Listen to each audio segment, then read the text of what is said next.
What is up, and welcome back to another episode of So There's That. I am your hostess doing the mostest, Miss Quyen. Okay, ask about me.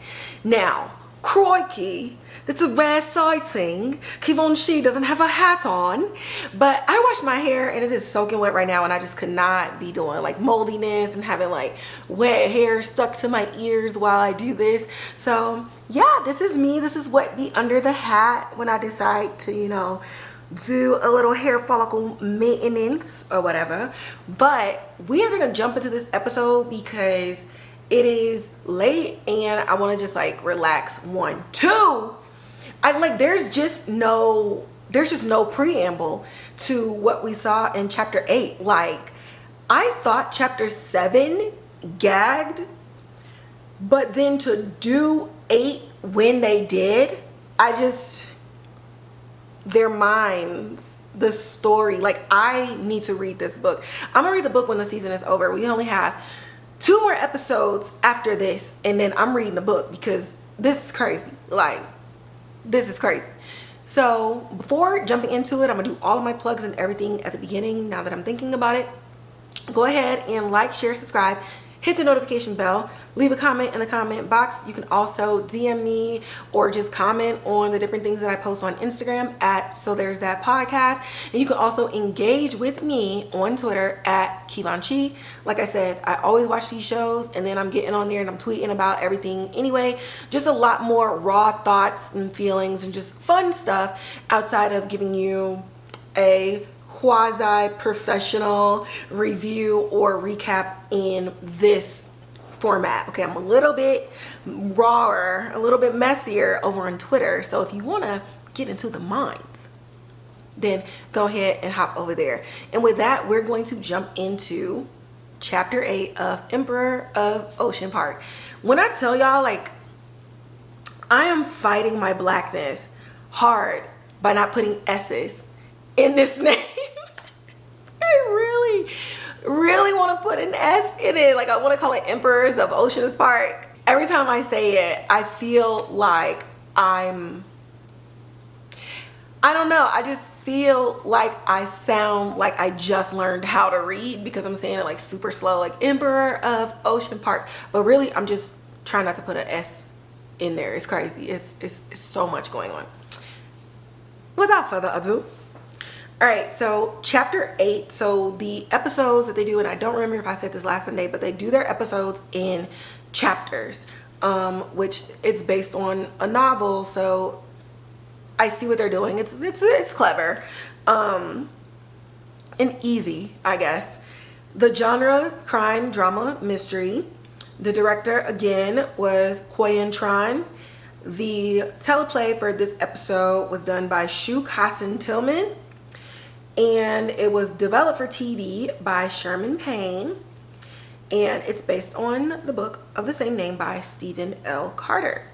Now, the main cast members for this episode is just 3 members. So we have Whitaker, who plays Judge Oliver Garland, and he also goes by Judge. So for the rest of this, I'm just going to call him Judge.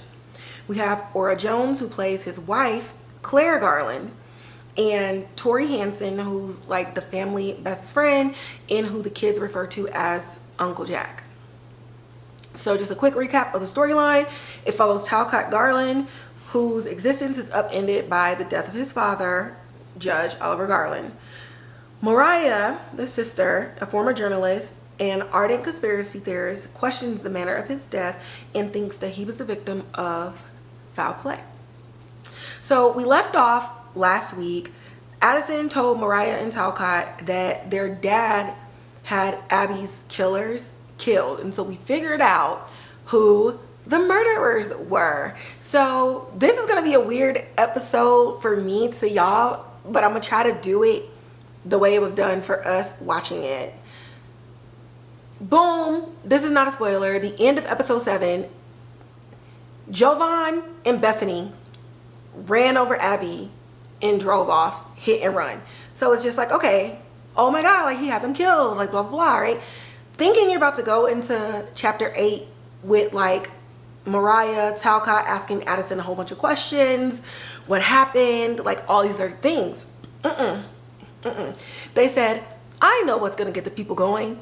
We're going to tell them exactly what happened, and then we're going to peel it back, and we're going to show you exactly how everything unfolded. And I was like, and it's crazy because it's episode 8, and you have this huge reveal, and there's still 2 more episodes. So I'm just like, what is happening? Like, what's next, right?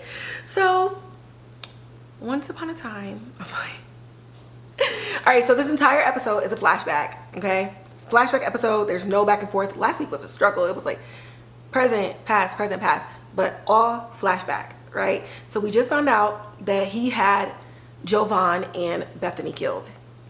But how did he do that? How did we come to this conclusion? Let's sit down in our thinking chairs and think. So we're at Abby's funeral, and all Judge can think about is the last time that he talked to Abby, and they had got into it at the dinner table because she wanted to go to the party, and he was just like, girl, like, you just got back, like, just spend some time. You're not going anywhere. It is what it is. I'm putting my foot down. And she ended up sneaking out of the house that night, as we all know. He is just really struggling. I think like honestly, like half the episode, we're really just struggling with excessive drinking. So the scene right after the funeral that literally made me want to throw up. I know they don't be drinking like real liquor on set. I still wanted to vomit. He poured, I'm assuming bourbon, in a glass, like filled the glass up, drank it all down, poured some more, drank it, then said skip the glass, started drinking the whole, what do you call those, colanders, the little fancy glass thing, drank that whole thing, then went and found some vodka and oh my god. And so he was like halfway through the vodka and just started throwing up everywhere. I'm gagging too, because like, ugh. What? Oh my god, I'm about to gag right now. Oh my god, just thinking about it. He just was really suffering with his death, and grief hits everyone differently. But when you have last words with somebody that is not the best, or that you wouldn't like for them to like leave this earth with that, he's struggling very, very badly, and it's causing him to not even be present with his wife's grief either.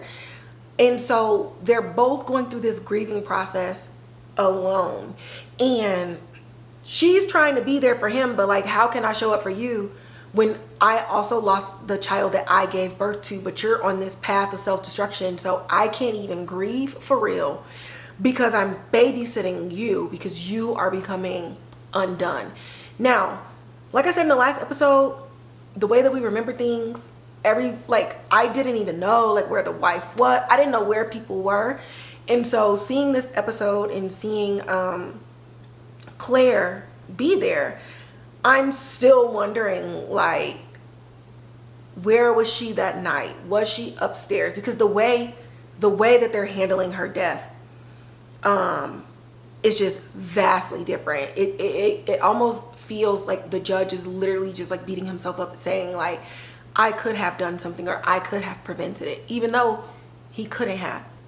And so that's something that stands out to me, is the memory of it all. So I just wanted to put that out there, so I'm not missing anything. That part is also confusing to me too. Judge, the drinking is so bad that when he's on his hearing boards, he's falling asleep. They can smell the liquor on him. And they tell him like, look, you need to grieve. Like, why are you back at work? And he's like, no, like I just need to work. I just need to be busy. But he is not functional. He's calling the police over and over and over, and they're giving him the runaround, which is strange because we see like on TV shows where like the whole police, fire, judge, like law community takes care of their own, but he's really getting shut out, and he knows that they know something, but they're not telling him, because it's just strange that a judge who is getting looked at to go to the Supreme Court, y'all aren't helping him. So in one scene we see, and this is like a pivotal scene, so we see he's on the phone. I mean, he's just like, oh, do you have any case for my daughter? Like, he's drunk. And then we pull back and we see that he doesn't even recognize that he crashed his own car. So the cops come and they arrest him and everything. So he's back at home, and one of his judge friends that he sits like on the board with, the one who suggested going up for Supreme Court, he was like, look, we got the DUI charges dropped, but baby, you're not coming back to work. Like, you are not healed, and we cannot do this. Like, you're going down a path of self-destruction that will have a lasting impact. And this mofo had the nerve to say, this is exactly what he said.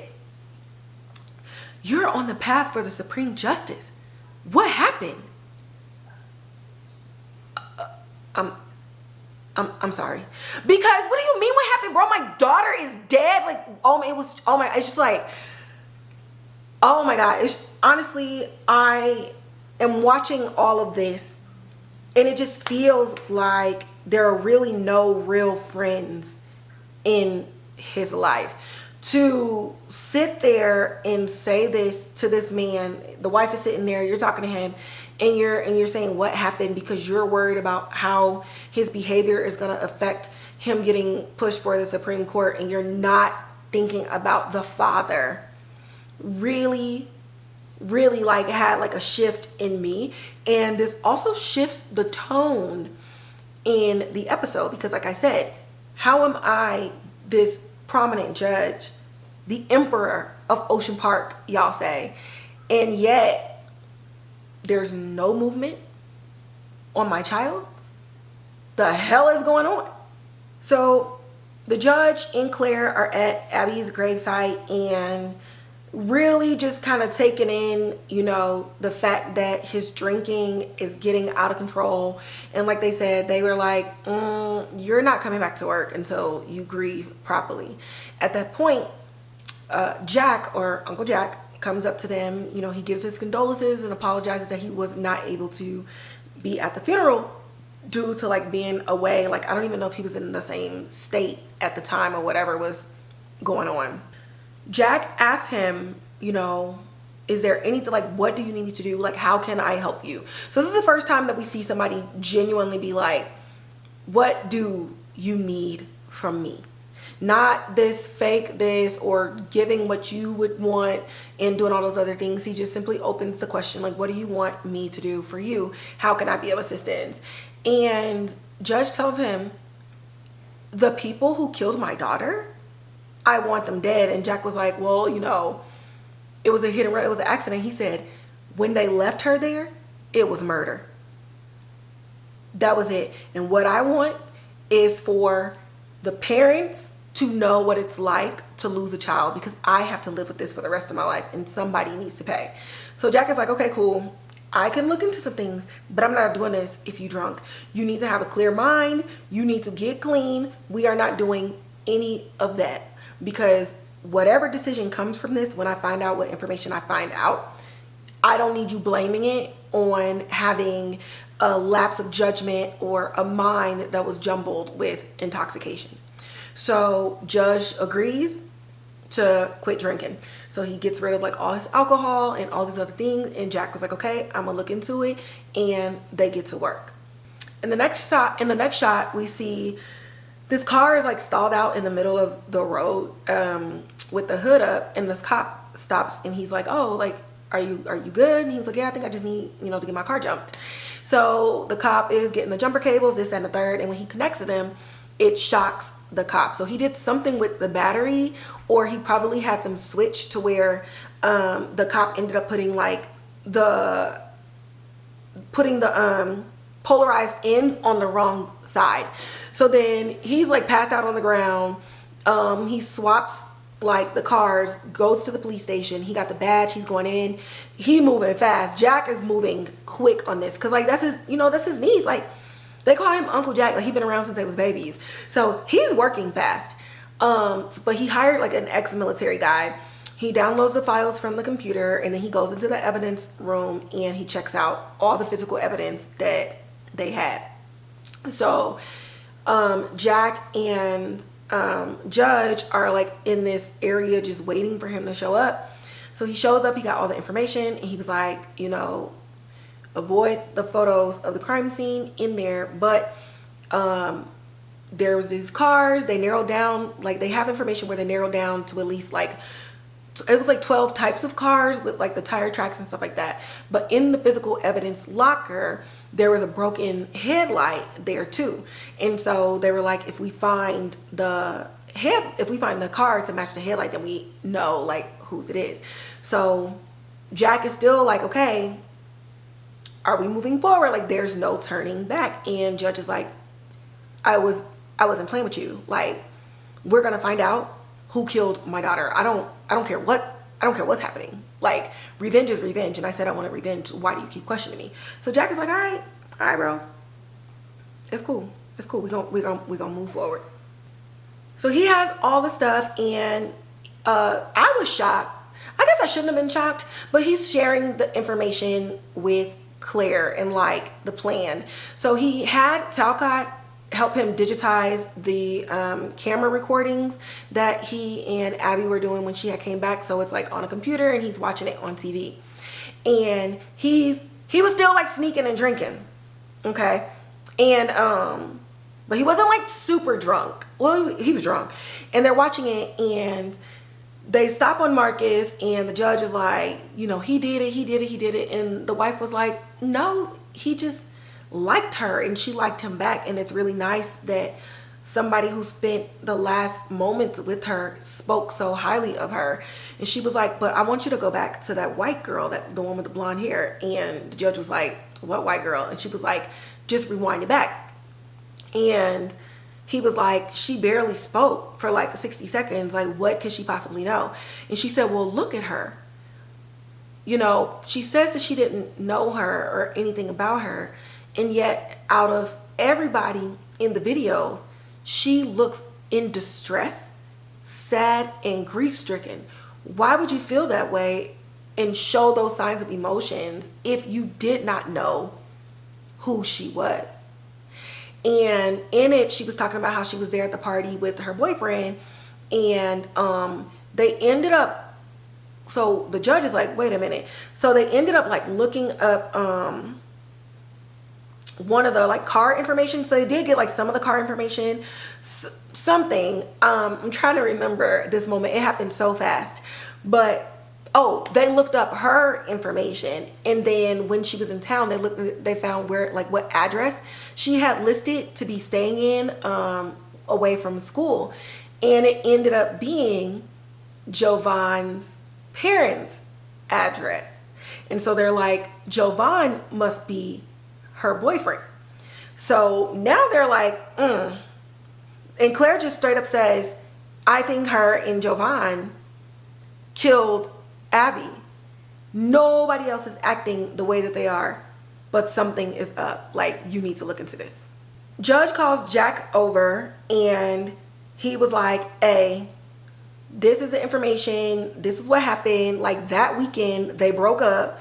They don't talk to each other no more. They haven't been sided with each other. Jack, I think you need to look into this. And so Jack is like, are you sure? He was like, none of this makes sense. And the timing of the things that they've done is like, it's super fishy. Now, also, Jack is like, okay, but go ahead and give me that liquor bottle out of your breast pocket. So he clocked him, and he tells him again, I'm not doing this if you are drinking. Get your shit together, okay? Get it together. So Jack gives the information to the military source, and they looked into the trellises, and they're like, okay, they own a bunch of vehicles that are like this make and model, but when I drove to their house, I didn't see a vehicle that looked to be damaged, and none of those vehicles have been they hadn't taken any car to a repair shop. But he did find that the father opened up a storage unit the day after Abby was killed. And he was like, so here's the address to the storage unit. If you find a car in there, then all of your answers, like all of your questions, will be answered. So he and Jack, he's like in bed and he can't even sleep. So he calls Jack in the middle of the night and he's like, okay, let's go. So they go to the storage unit and Jack is like, you know, how you feeling? Like, what are you going to do if we find this wagon in there? And he was like, it's up. Like, it's going to be up. But you could just see they're both kind of like, wow, we are about to figure this out. And they open it and then there's a car in there and they turn on the light. They go to the front and there's a headlight busted. And Judge pulls the piece that was in the evidence and sticks it in place and it fit like a glove. So he's back at work at this point and he's not drunk, but his mind is elsewhere while he's on like a board hearing. And they call out to him and he was like, you know, I'll just defer to whatever it is that y'all saying, because now it's like he's confronted with following through with what he said he was gonna do. So he goes back home and Jack comes and hands him a file. And Judge is like, what's this?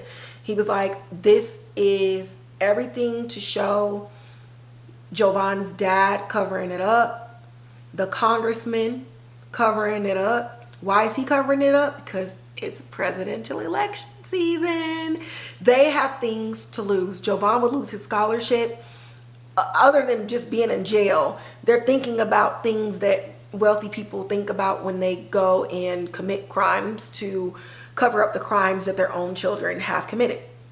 And so Jack is like, I have everything that I need to show everybody that was involved in this and can take them down. So I'm gonna give this to you and I just want you to think on it. Death or jail.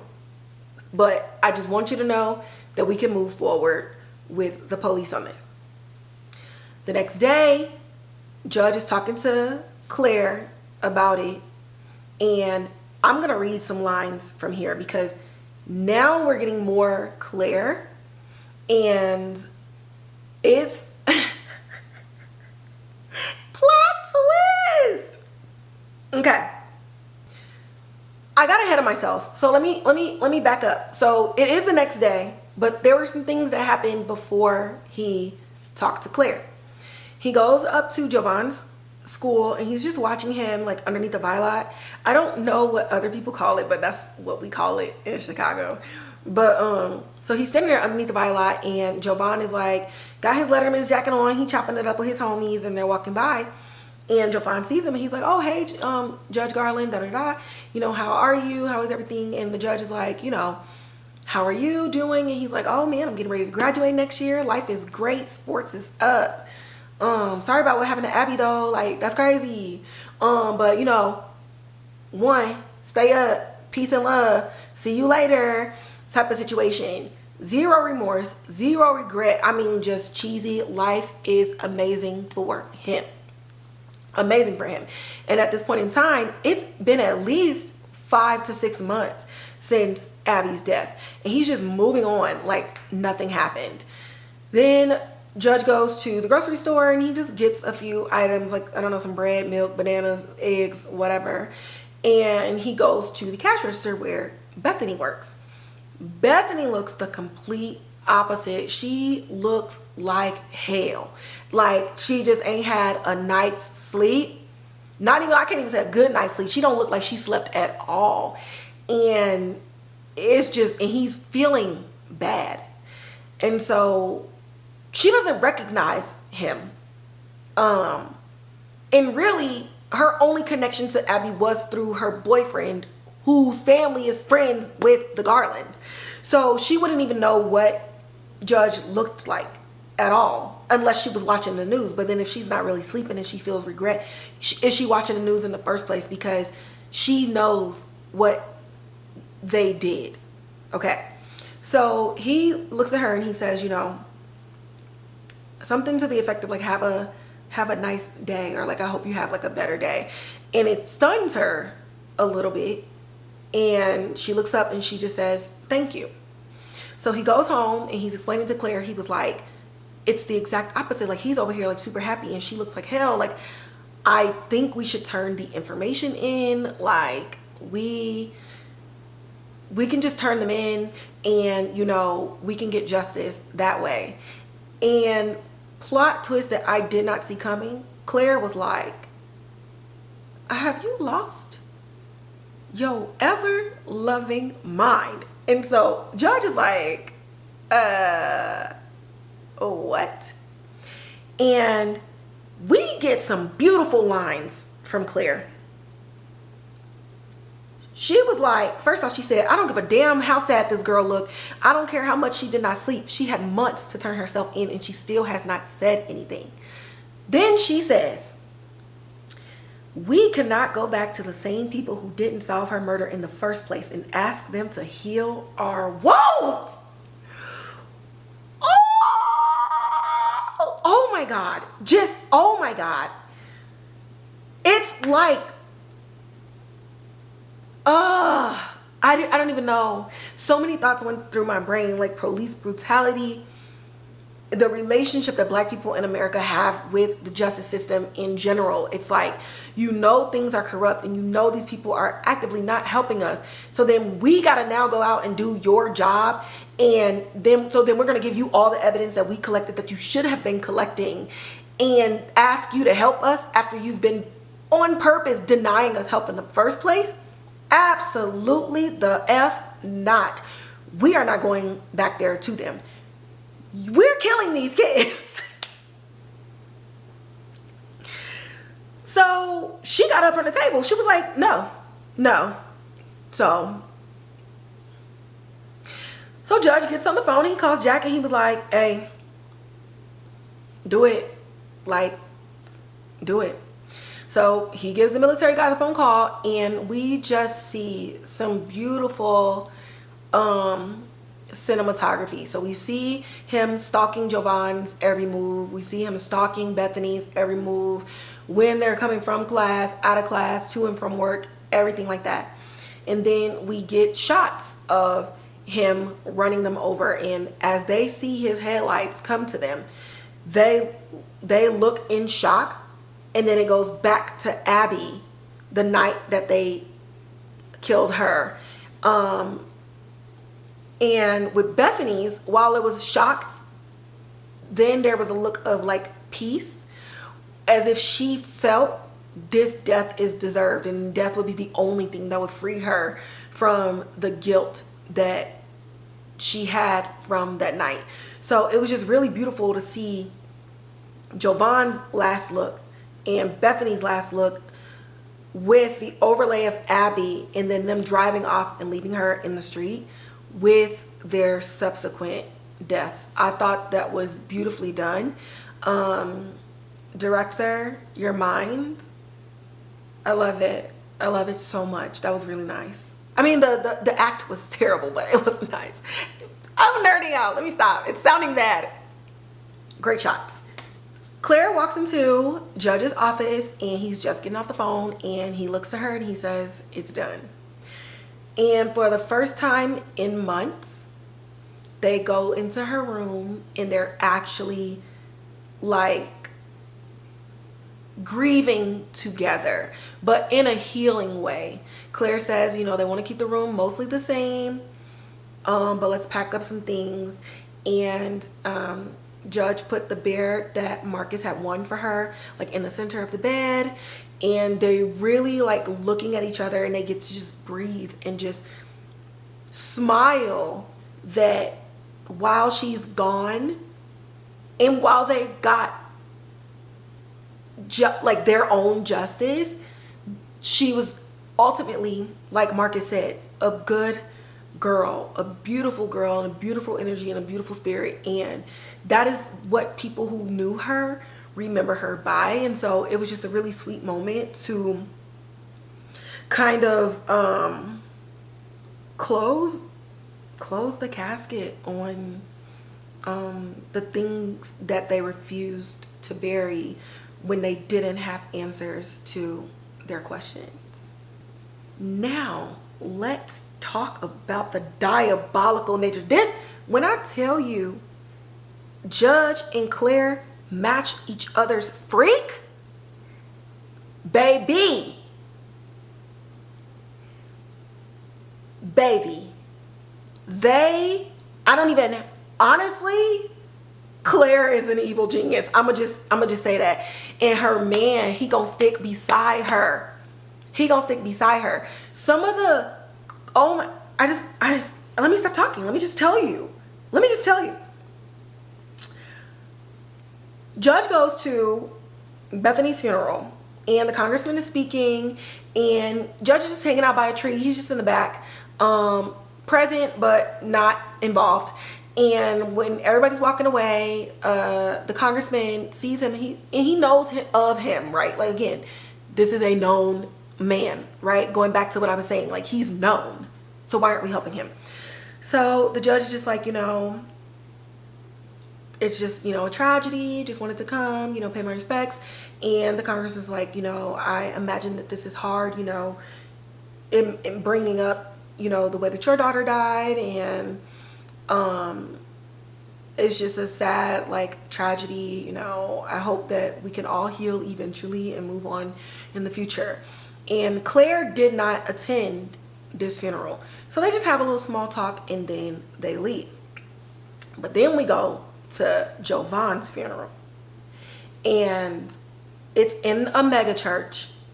Claire is in attendance. Now, this is where I say, like, the matching each other's freak and, like, the diabolical nature of it all. The Garlands didn't know Bethany. Didn't know the Bethany's family. They just knew who her dad was, whatever, stuff like that.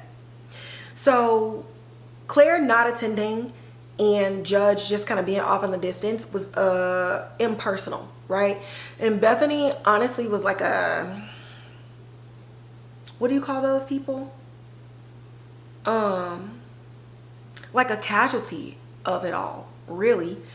Whereas Claire is at church at Jovan's funeral. And when they asked the congregation who would like to get up and speak, Judge got up and spoke. It's akin to, if you watch true crime shows, it's akin to, like, execution style death versus you stabbed someone 76 times. Them being in this church and him getting up to speak is the equivalent to a crime of passion. Why? The Trellises were their friends, and they actively covered up the fact that their son killed their daughter, and they said nothing. You're calling them, wishing them condolences, and if there's anything that they can do, and offering them well wishes and smiling in their face, knowing that your son killed their daughter. Baby, he got into that pulpit and pulled out that proverbial knife and got to stabbing. And I mean, he did not stop. These are some things. I'm going to read these words again. The writers, whew, I wonder if it came from the book too. I got to look it up. He starts the speech sharing, the connections of, losing a child and how he felt when Abby passed and how difficult of a time it was. And, he pauses and, black churches, take your time, it's all right. Congregation things. And he says, the sad truth of living in this world is that the innocence of youth often runs into the cold, hard reality of evil. But don't you worry, because God has got you. That evil has no match for God. Romans 12:19, it is mine to avenge, I will repay, says the Lord. What?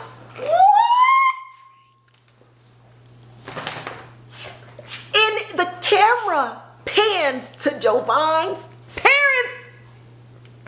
Gagged. Pack me up and ship me somewhere, because I am like done. I'm gone. I'm speechless. And it gets worse. He looks dead at Jovan's parents in their face, y'all, in their face, and says, I want you to sleep well tonight. Although it's tragic, it's exactly as it's supposed to be. Excelsior, excelsior. Let all God's people say, amen. Pick me up. Pick me up off the floor. Oh, and they're all just, hallelujah, hallelujah, praise you. Thank you, Jesus. Da, da, da, da. And he looks to his wife, and she looks at him, and they smile. And I mean,